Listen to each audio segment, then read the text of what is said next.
Welcome back to the podcast. Before we jump into this episode, I've got a quick question for you. When was the last time you had a full day, let alone a whole weekend, that felt calm and refreshing? A weekend where you could rest without guilt, think without interruption, to let God speak without having to multitask Him. If that question hits a little too close to home, I want to invite you to the Renewal Retreat. It's happening October 16 through 19 in a beautiful lake house in Central Arkansas. This is 3 nights of worship, rest, coaching, good food, and encouragement that goes beneath the surface with other women who get it. There's no pressure, no performance, no pretending, just space to remember who you are and who you belong to. Whether you're worn out from doing all the things or just longing for a reset, this weekend is for you. The best part? There are payment plans that make it really doable. It's time for rest, real connection, and a reset that actually sticks. Click the link in the show notes or head to racheldbaker.com/renewal. You can learn more and save your spot. That's racheldbaker.com/renewal. Come join us. You're listening to the podcast where we ask, how's all that working for you? Because sometimes all you need to change your life is a moment of reflection. In this space, we are done with sugarcoating. We embrace keeping it real. I'm your host, Rachel D. Baker, guiding you on this journey to create some breathing room, set healthy boundaries, and reclaim your time guilt-free. This is real talk with a bit of sass. And we are always seeking the truth in God's Word. So I had this conversation with a friend the other day as we were both staring down the end of summer. We were sharing recent trips we'd taken with our families, and we both just laughed because we were saying the same thing. I feel like I need a vacation after my vacation. Tell me that doesn't sound familiar. I know we're not the only ones who have said this. Listen, summer's beautiful. We love the memories. We love the ice cream, right? The lake days, the break from schoolwork. But can we be real? Vacation, at least the American version of it, it's rarely restful. It is a whole flippin' production. And when you are the one planning the meals, packing the bags, making sure everybody's entertained and happy, navigating everybody's meltdowns, maybe even including your own, it's a lot. It is like taking all the crazy parts of mom life on the road and calling it fun. Is it just me? Am I the only one with these feelings? Please let me know. But as my friend and I swap stories about family trips we recently enjoyed or survived, maybe, I told her this is just one more reason that I get so excited about the retreat I host every year. It's the trip I get to take knowing I will actually feel better when it's over and I come back home. And y'all, she looked at me like I was crazy. She said, I can't even imagine feeling like that when I come home after a trip of any kind. So, if you have ever come home from vacation feeling more exhausted than when you left, you are not alone. You think you're getting away and you'll rest, but instead, you're managing everybody's emotions, meal plans, messes, but just all in a new location. And deep down, you're wondering, why do I feel so drained when I was supposed to recharge? That's what we think vacation is, right? This is exactly what we're unpacking today. Why vacation doesn't actually give you the rest your soul needs, and what real rest looks like instead. So let's start with this. Vacation is typically about escape. We've all seen the commercials, right? Like, Calgon, take me away. Does anybody remember those? Am I dating myself? When we think of vacation, we think about escape. Retreat is about intentional rest. And I want to dive into that word a little bit later, but I just want you to remember a retreat should be about intentional rest. A vacation is usually filled with activities, entertainment, sometimes a jam-packed schedule that you somehow still have to coordinate. But a retreat, it's about stepping away to make space. When I think about it and talk about it, I just want to breathe a little slower and deeper. Stepping away to make space. Space for what? For peace, for stillness, for reconnecting with God and with yourself. It's not about doing more, it's about being more present. Even that word retreat, I told you we'd get to it. I want to talk about it. It's got some depth to it, right? It means to withdraw, to step back, to find shelter and reset. And sis, Jesus modeled this over and over in the New Testament. These are now some of my favorite verses where most of my life I would read right past them. I'd just skip over them like they weren't even there.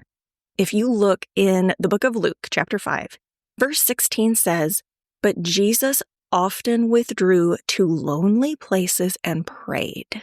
Not once, not occasionally, often. He often withdrew. He was surrounded by crowds all the time. He had people needing him every second of every day. Does this sound a little familiar to your life, maybe? And yet, Jesus made it a priority to step away. He wasn't letting the crowds, the people, everyone around him control his schedule, his time, his actions. He prioritized withdrawing, being alone, praying, reconnecting with God. Oh, I just want to wallow in that. And it wasn't just for a nap, though, let's be honest, I would follow Jesus into that kind of ministry too. Is there a nap ministry? Because I'm here for it. It was for communion, to be still and listen, to breathe, to realign. You know as well as I do, you cannot think straight when you have all these people vying for your attention. They all have needs, they all have wants, they're coming to you, blah, blah, blah, blah. You start to feel crazy. You don't even know what your own thoughts are. You don't know what you want. You don't know what you need. You're just doing, right? So let's talk about this communion, to be still and listen, to breathe, realign. This whole discussion reminds me of something I heard John Mark Comer say recently in an interview. The podcast was That Sounds Fun with Annie F. Downs. I love her. I love her stuff. But on that interview with her, John Mark Comer talked about how Sabbath was never meant to be a solo act. In the Old Testament, it was designed as a communal rhythm of rest, a holy space built into the week for reflection, restoration, and connection. Not hustle, not performance, rest as just a way of being. And if you are not familiar with John Mark Comer, there was an episode we did when the podcast first started. It's been a couple years now, but we talked about his book, The Ruthless Elimination of Hurry. Oh, it's one of my favorites. If you have not listened to that episode, I'll link it in the show notes. You need it. And if you have not read that book, I'll link it in the show notes. You need it. All of that's so good and fits really well into this conversation. Let's take a quick pause because I need to tell you about a free gift I created just for you. If you've been feeling like you need a minute to catch your breath, hear from God, and remember who you are outside of all this chaos, this is for you. It's a printable permission slip. Yes, an actual fill-in-the-blank reminder that you're allowed to rest, reflect, and realign with what really matters. When you download it, you get 4 designs of beautiful fill-in-the-blank permission slips and 20 permission slip ideas to get you started. You do not need the world's permission to step into your purpose, but sometimes it helps to see it in writing. So go grab yours today. Just click the link in the show notes or head over to racheldbaker.com to sign up and download your free copy. Now back to our episode. But this whole thing, this Sabbath, the idea of it being something that was done in community as everyone came together and rested, this is something I've wrestled with a lot because even in Christian culture, we've gotten really good at doing, I think. We go to women's conferences and church retreats, and they are great. Do not hear me say church retreats and women's retreats, like those are awful. No, they're wonderful. But y'all, sometimes even those feel like it's just another event. The schedule is packed. We're surrounded by people 24/7, and then we come home more drained than when we left. It might have been an amazing experience. We might have learned a lot, connected with people, but we're not rested when we come back. We're drained. Is anybody else feeling this? Am I just preaching to myself right now? Let me know. These events might be full of blessing, but they're not typically a retreat. Even if they have the word on the title of the event, they typically are not an actual retreat. So the truth is, we were designed to rest. And not just physically, mentally, emotionally, spiritually. We were created to pause. It is in the literal description of creation. God talks about resting on that seventh day. We were created to pause, reflect, to remember who we are, who God is, and what actually matters. Do you ever get that feeling like you don't even remember what actually matters anymore? What are the actual priorities here? Am I just doing all the things all the time, frantically flinging my fists around, hoping I knock out the right things? I hate that feeling. And I get that way when I don't withdraw, pause, reflect. And that's why I get so excited when I talk about my renewal retreats. I kind of nerd out. I don't know if you've noticed. It's kind of a thing. But I get so excited about these renewal retreats because they offer the kind of rest you were actually hoping to get on that vacation or that church retreat that was really busy.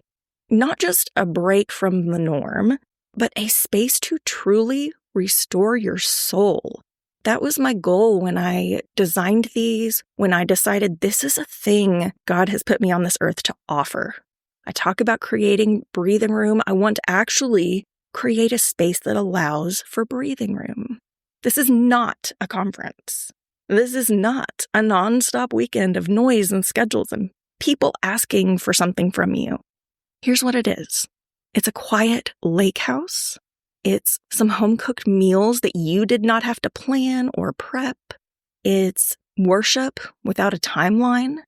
It's some gentle coaching encouragement that invites reflection and healing. It's time to be with God without interruptions. And yes, rest that you don't have to earn. That's a whole other soapbox I could get on, talking about rest you think you have to earn, but we're going to save that for another time. But you get to rest. There's time for it. This is not about escaping your life. I've had people say to me when I've shared about my retreats or invited them, like, okay, that just sounds like I'm trying to escape. I mean, maybe that's how it feels for you, but that's not what this is about. I'm not just providing an escape route for you. It is about finding peace within your life so you can come back home not just refreshed, but realigned. There's so much clarity that can be gained when we allow ourselves to step back, just like Jesus did, to be still and to hit that reset button. So, what do we do with this? What do we do? As summer wraps up, maybe you're feeling it. That exhaustion that hits after vacation. And maybe you didn't even have a vacation. Maybe you didn't go anywhere, but just summer vacation, that time period. Maybe that just meant the kids have been home all the time. Can I get an amen? It's likely you've got that sense that everyone got their fill but you. You've got that longing to just breathe again. I know I've been feeling it. My kids go back to school this week, and I'm caught between this. I want to spend this time with my kids, and also, please, everybody go to school. Because I have that feeling, I just need to breathe for a minute. I just need some time to think my own thoughts. Sis, hear me. You don't have to wait for someone else to give you permission to rest. You don't have to justify it. You don't have to earn it. God already wired it into your design. Jesus already modeled it in his life on this earth. So maybe today, this is your invitation to step back, to find a way, even a small one. I'm not talking full on, everybody's got to attend this retreat. Even if it's just a small way to retreat, and that could look like a quiet morning with your journal and a cup of coffee or tea, if that's your vibe. It might mean saying no to one more event so you can just be. And maybe it means signing up for the renewal retreat and finally letting yourself exhale, stepping out of the chaos for a little bit so you can hear your own thoughts for a hot second. Honestly, it's one of my favorite parts. Just to be able to hear myself think for a little bit and sit with God in that. I love it so much. And the time where you can connect with other women who get it. They're there for the same reason. They get what you're going through. And as much time as you have for yourself and with God, there's also moments where we come together and connect and relationships are created. It's beautiful. I hope today's episode gave you more than something just to think about. I hope it gave you permission to rest and a gentle reminder that your worth isn't found in how much you do. If you are curious about the renewal retreat, whether it's the right kind of reset for you, you can find all the details at racheldbaker.com/renewal. That's racheldbaker.com/renewal, or just come message me. You know by now my Instagram DMs are always open. I love helping women figure out what they really need in this season. So come find me over there, rachel.d.baker on Instagram. And hey, if today's episode hit home for you, would you share it with a friend? Maybe send it to your girl who's just come back from vacation and looks like maybe she needs another one. We see you, sis, and we got you. Until next time, breathe deep. Be kind to yourself, and remember, you are loved more than you know, just as you are.